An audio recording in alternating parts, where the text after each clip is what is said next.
Hello and welcome back to the Littlest PetCast. I am your host James, and today we are going over the episode Two Peas in a Podcast. Oh boy. So it starts with Blythe streaming her vlogcast. It's a vlogcast. That's what they say in the episode. We're just gonna roll with it, even though the title refers to like a podcast. There's also a video aspect, so I guess it's more of a video podcast, but they say vlogcast. Whatever. The point is, Blythe is streaming a podcast type show. So she's talking about how she hates corduroy jeans because they're so noisy when you walk in them. She asks Zoe, who's there with her, if she wants to take a call, and Zoe barks. And Blythe says, "That's all I need to hear," which that's cute. I like that bit. So she takes a call from this girl who appreciates her style tips. Blythe thanks her and gives today's style tip, which is don't over accessorize. Sometimes less is more, essentially. Meanwhile, the Biskits are watching Blythe do this and are upset that Blythe has 1 million and counting views. 1 million. Okay. If you're wondering why that might be the case, it could just be that fashion/lifestyle stuff really takes off, especially in a universe such as this one where even animals have a sense of fashion. But I actually think it goes a little bit deeper than that. So, back in Room Enough, Blythe learns that magazines don't always have the best interests of its consumers in mind. There's also Pump Up the Panda, which recently happened, where she learned that website producers might not have the best in mind unless you push them.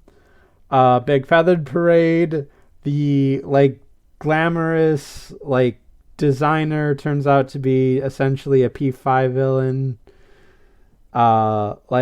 Mona only really grows to like Blythe because she sticks to her own style and doesn't chase trends, which is something her dad kind of taught her about in that episode. Same with Room Enough, actually.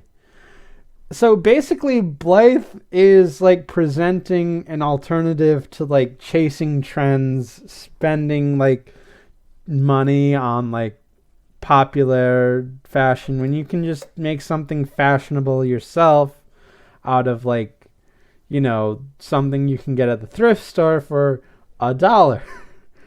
And Blythe also has experience with that, and also making something work that might not be able to.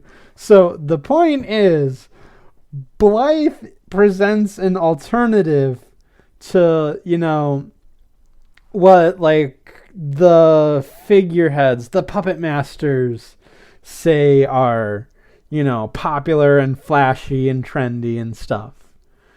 So back at the episode, the Biskits can't handle that Blythe has 1 million and counting viewers.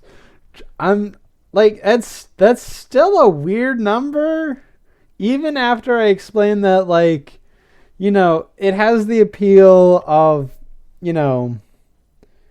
being for the people. It's still a little surprising to see, more than anything. So they want to start their own vlogcast to compete and laugh maniacally when they come up with this idea. So later at Littlest Pet Shop, Penny, Ling, and her Only come in to see Mrs. Twombly crying. She explains that she's fighting off a cold, and she read that eating raw onions helps, which explains her crying. Although Mrs. Twombly is not sure if this is better than the cold or not. So the smell gets to Penny and her owner, and they start crying as well. Mrs. Twombly takes Penny and enters with Penny and Mrs. Twombly both tearing up. Everyone else wonders what's up with Penny, and they go and gently ask her. So when asked what she did with her weekend, Penny says there was mostly the usual stuff. She then explains that something did happen, which is that she and her owner are moving, and this causes a panic because that is what everyone thinks Penny and Mrs. Twombly are crying about, and they get upset about Penny leaving forever. Penny tries to explain something, but can't get a word in edgewise. She decides to wait out their tears, but then thinks, if I was leaving forever, it is nice to see how much everyone would miss me.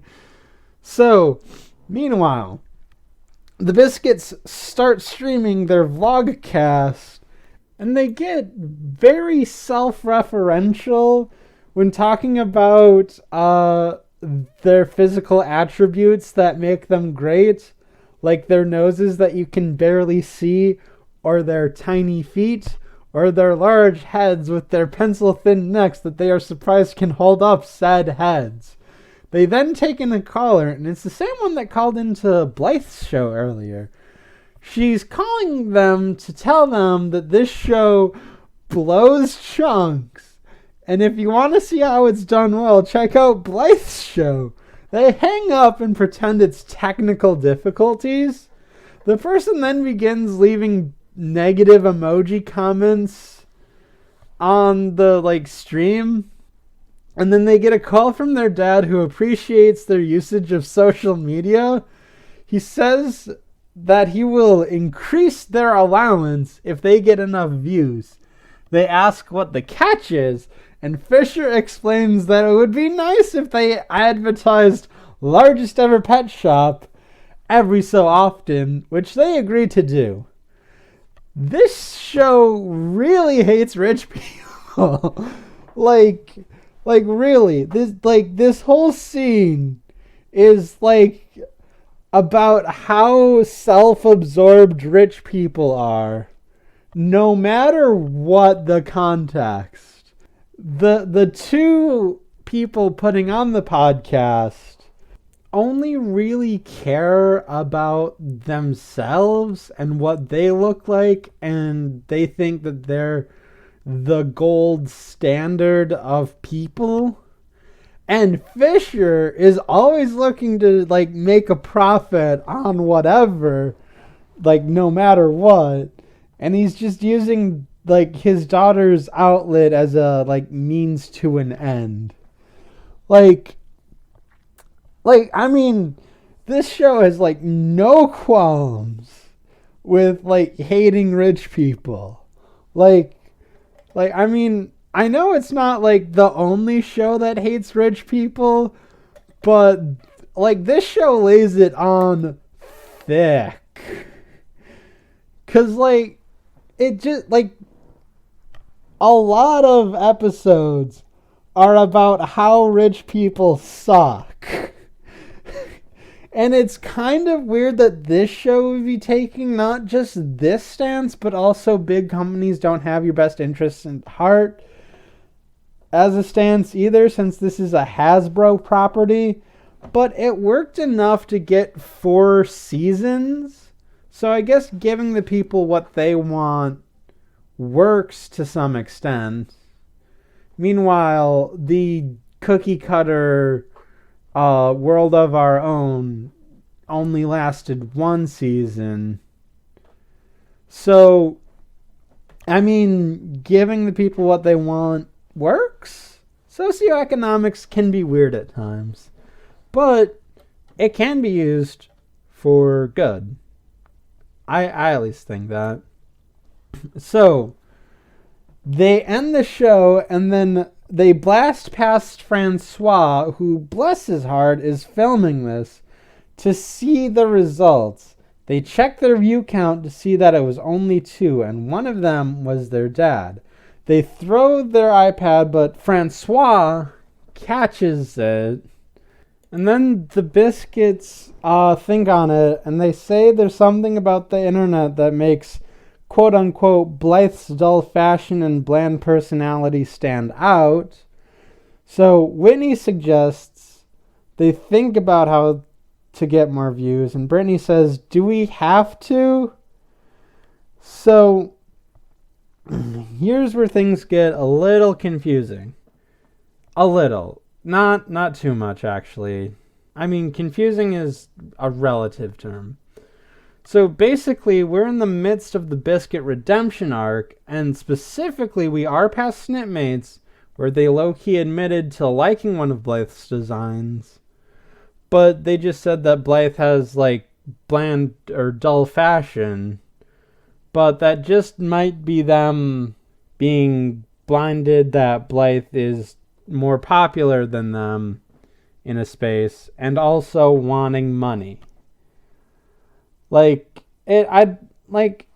not exactly like falling into the season 1 episode trap that, like, Guilt Tripping did. Like, I mean, at this point, they have yet to be fully redeemed.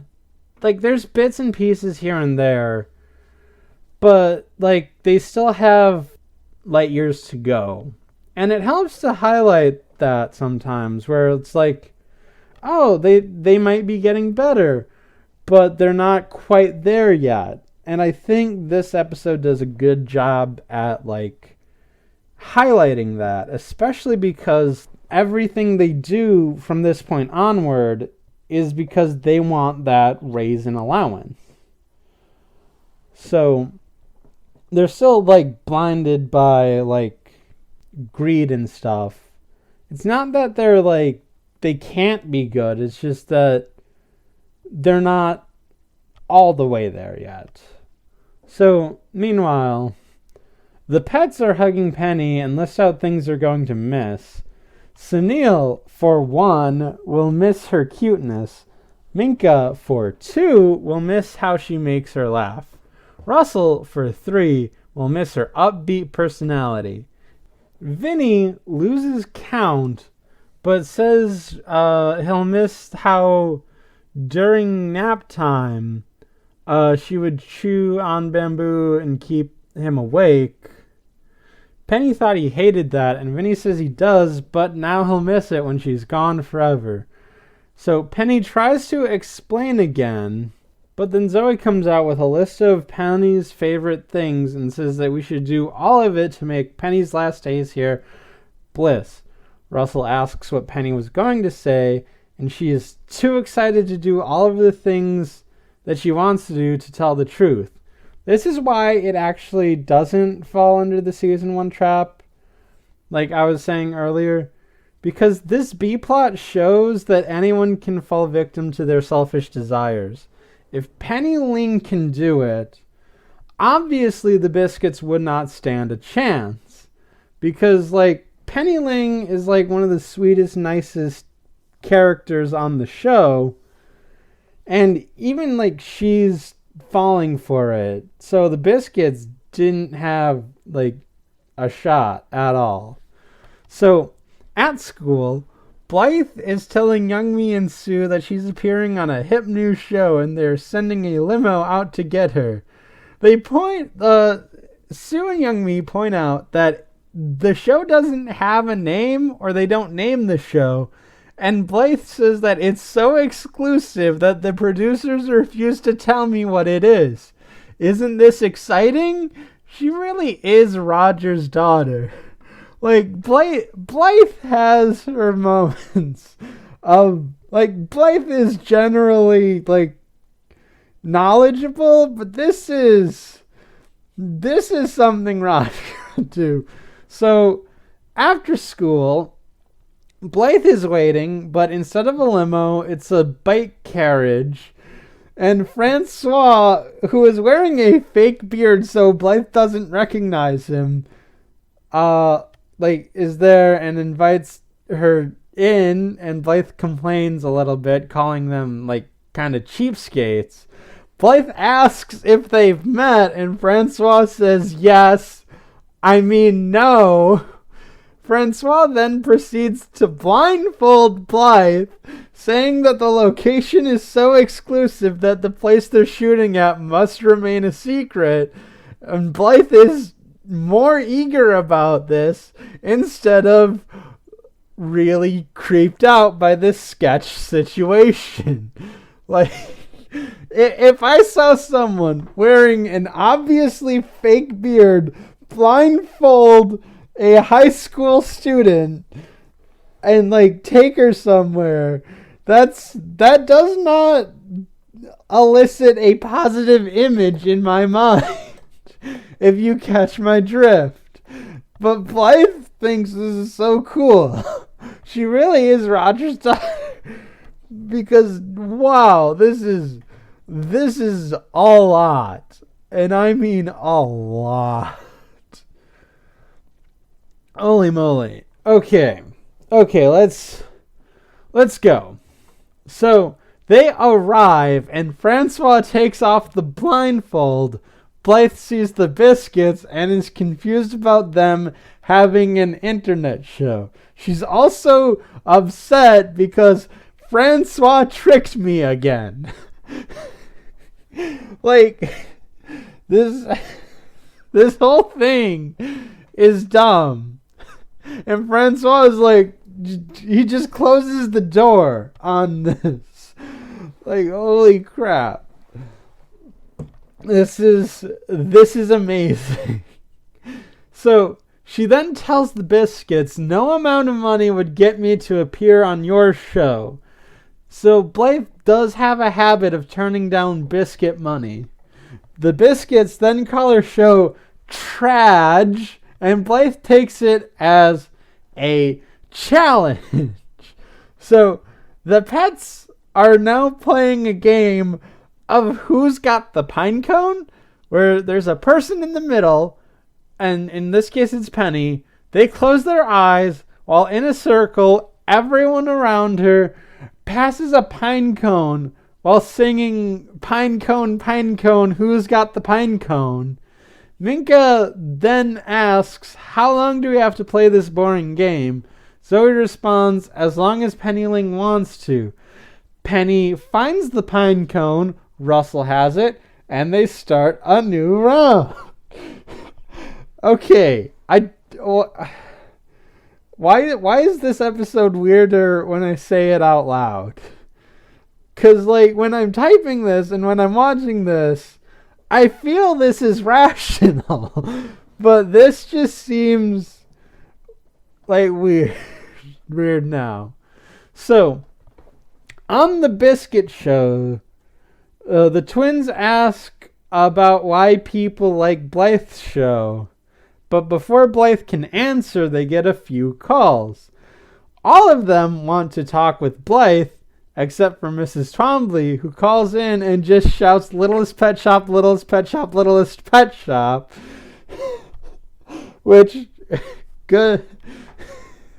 I mean, Mrs. Twombly's also a business person who has a strong business venture going, and she does want to give back to the community. I guess, like, no one's immune from their desires. It's just like, what flavor of desire are we going for? So, anyway, the Biskits call it there and end the show, and Blythe happily leaves. The Biskits go to check their view count and see that it's up, but when they check the comments, they're all about Blythe. And, like, all of them have the same general theme, but one specifically says, I'll keep watching so long as you keep having Blythe on. So they go and try to convince Blythe to do more of the show, but Blythe refuses profusely.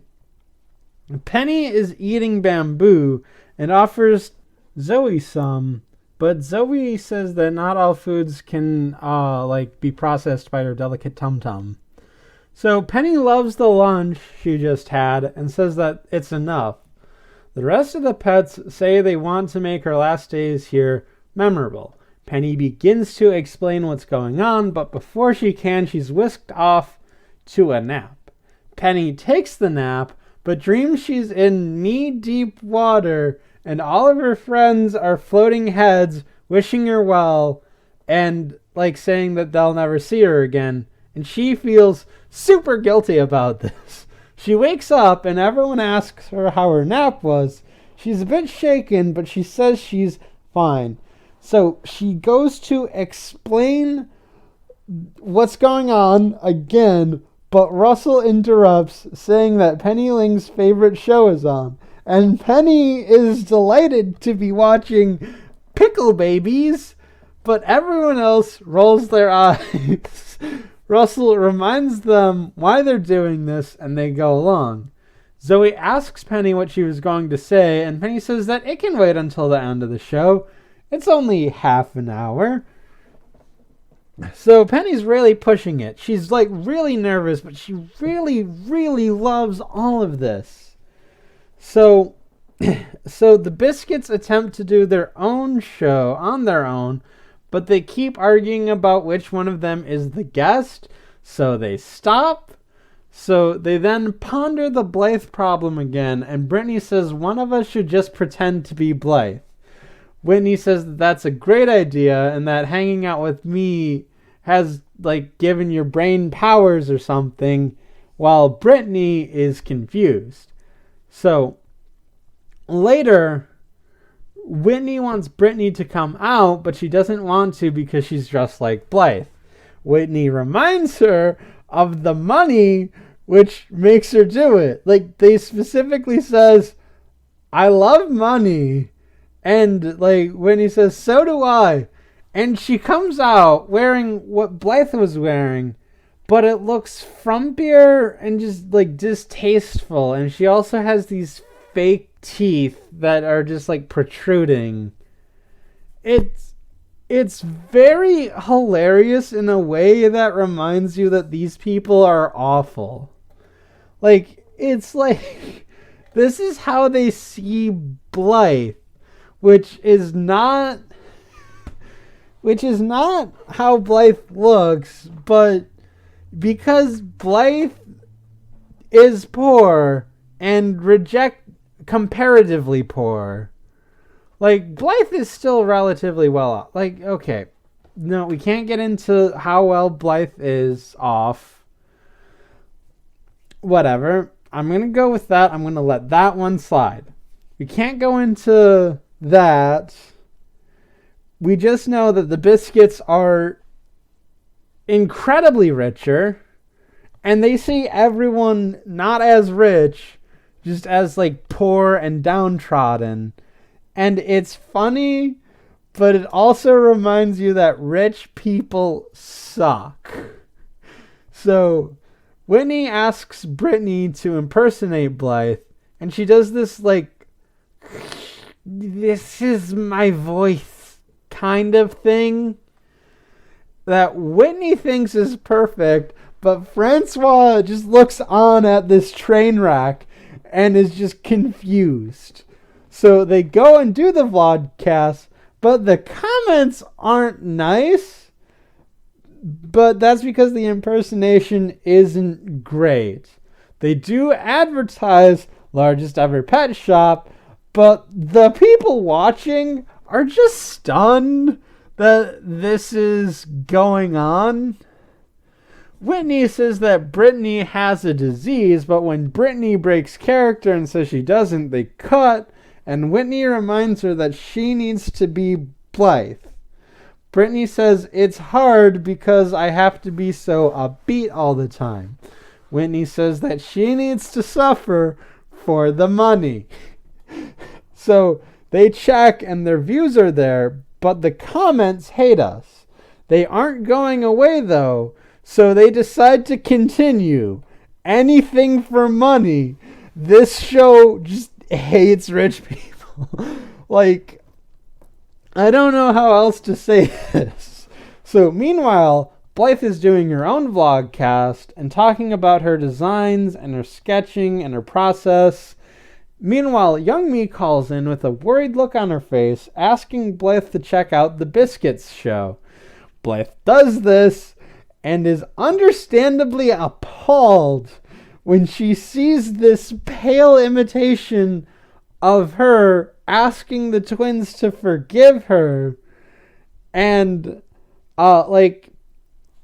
Brittany, as Blythe says that Brittany doesn't have a disease or something. And Blythe handles this professionally. She's clearly irritated, but she calmly says, I'm going to log off now. I have to deliver a message in person. And she logs off. Meanwhile, Pickle Babies is on. I can't get over Pickle Babies. It's great. Penny is enamored, but everyone else is bored to death. Apparently, it's also a marathon now instead of one episode. And Penny asks for a bamboo smoothie. Zoe goes to get it, but then asks what Penny was going to say earlier. Penny is nervous about coming clean because she is in too deep at this point. But she realizes she has to, but before she can, Pepper says to ask her later because the show's back on, and Penny is now more nervous than ever. So, the Biskits are continuing their little charade when Blythe walks in, and we see Francois, grabbing hold of Blythe's ankle, trying to stop her to no avail, and Blythe is frustrated by all of this and asks them, is this how you see me? And they say, pretty much. And, Blythe asks why. And the Biskits say, it's complicated, which it isn't. But Blythe says that this isn't going to be complicated. Knock it off. And then leaves.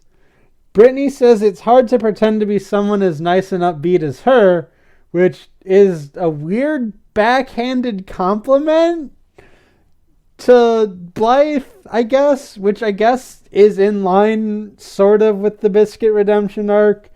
It's just the wrong way backhanded. When someone normally says backhanded compliment, they're referring to the idea of saying something that seems nice on the outset but actually has a negative connotation. This, on the other hand, is very negative up front, but has that positive connotation of Blythe is just genuinely a nice person. Whitney says that that's all the time they have, and then they get a call from Fisher, who says, I can't believe the lengths you would go to enrich yourselves. Reminds me of me when I was younger. The Biskits wonder if this means they'll get their raises, and Fisher says, no, I was terrible when I was younger. Just because you act like me doesn't mean you get the benefits of doing that. Or something. Even he's confused. He just doesn't want to give them more money and just wants to hoard it for himself.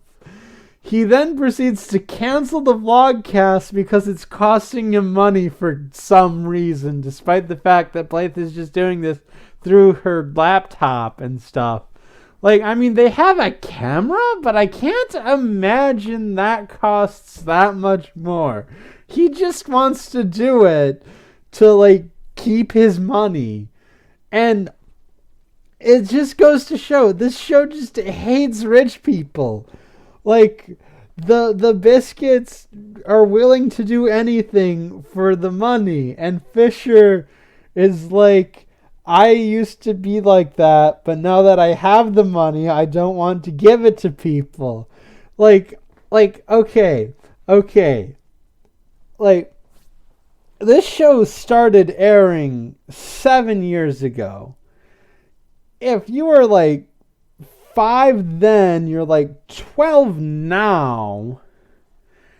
So, I imagine that, there's bound to be one person who says that this show is the reason they believe in socialism and, generally not liking rich people.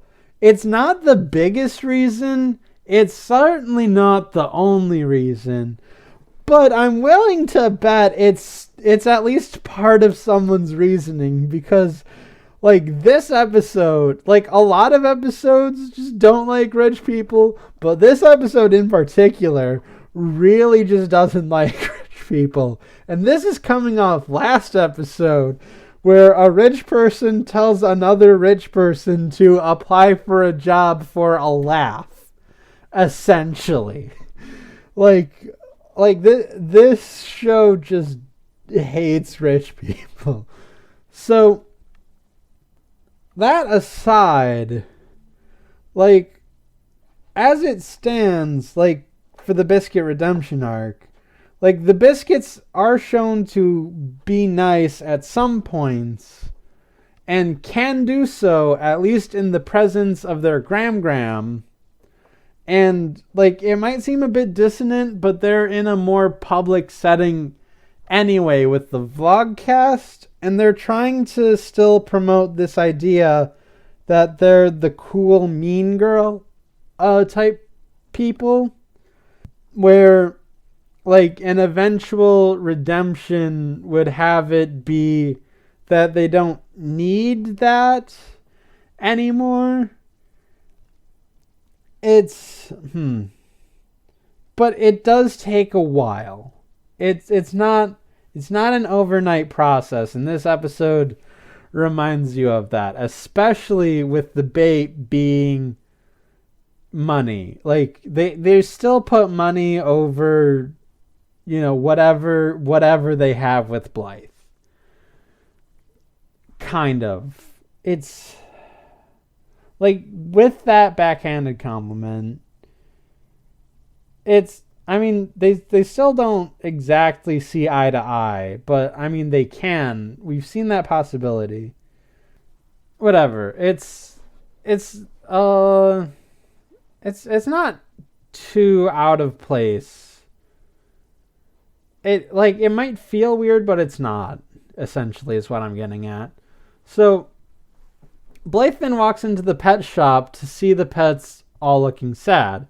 She asks why everyone is sad, and they explain that Penny is moving, and Blythe says she knows, but she doesn't understand why they're sad. Penny is playing with a Pickle Babies doll, while the pets explain that they're never going to see her again. Penny then interrupts them and says that Blythe isn't unfeeling, she just knows the truth. When asked, Penny explains that she's moving to just a bigger apartment in the same apartment building. Everyone is frustrated at first, but Penny then explains that she was trying to tell them earlier, but she kept getting interrupted. And she sometimes feels unnoticed because she's kind and polite and all that stuff. So getting to do all of the things that she loves in that day felt really good. And it also means a lot to her knowing how much they care about her, because she sometimes doesn't feel it, even though she knows it. Russell says that it was actually kind of fun to do all of Penny Ling's favorite things, and everyone agrees, but Vinny and Sunil have an aside about not liking pickle babies. Penny asks for forgiveness, and they forgive her, and everyone gives her a hug. Mrs. Trombley comes in with an onion crying, saying it's time to go, and she eats the onion, releasing the onion scent everywhere. Zoe says that the bottom line is that they're thankful she's not leaving. Penny has a request for Blythe, which is to get Mrs. T to stop eating those onions, and they all cry and end the episode. So this one surprised me in terms of quality. This is a really solid episode, all around. I don't really have any complaints. Even the, it's a kind of bottle episode complaint I usually have. That doesn't quite, it doesn't feel like that, essentially, because, the pressure is an outs, okay. So even though it is bottle-ish in nature, there's A pressure source from outside, and B, even if it is just a bottle episode, it's still really well written, and it works in tandem with the A plot, unlike Sunil trying to paint. I don't like that B plot whatsoever. Like, all of this has something to do with like the A plot, and like it just works really well. Like, I mean, it's a really good standalone episode for sure, and like it might seem weird on a grander perspective, but it's not the weirdest. It's just a really good episode, and I'm surprised by this because like when I first watched it, like I didn't think this would be like one of the ones that I was like profusely praising, but like here we are, just like thinking about it, looking it over, taking down notes. Yeah, this episode's great. I really like it. So that is it for today's episode of the Littlest PetCast. Be sure to leave your comments and reviews on Shout Engine, on Apple Podcasts, on the Google Play Store, and wherever else RSS feeds go, provided that the Biskits aren't trying to outdo this podcast either. And be sure to tune in next time for the episode Go Figure. I will see you then.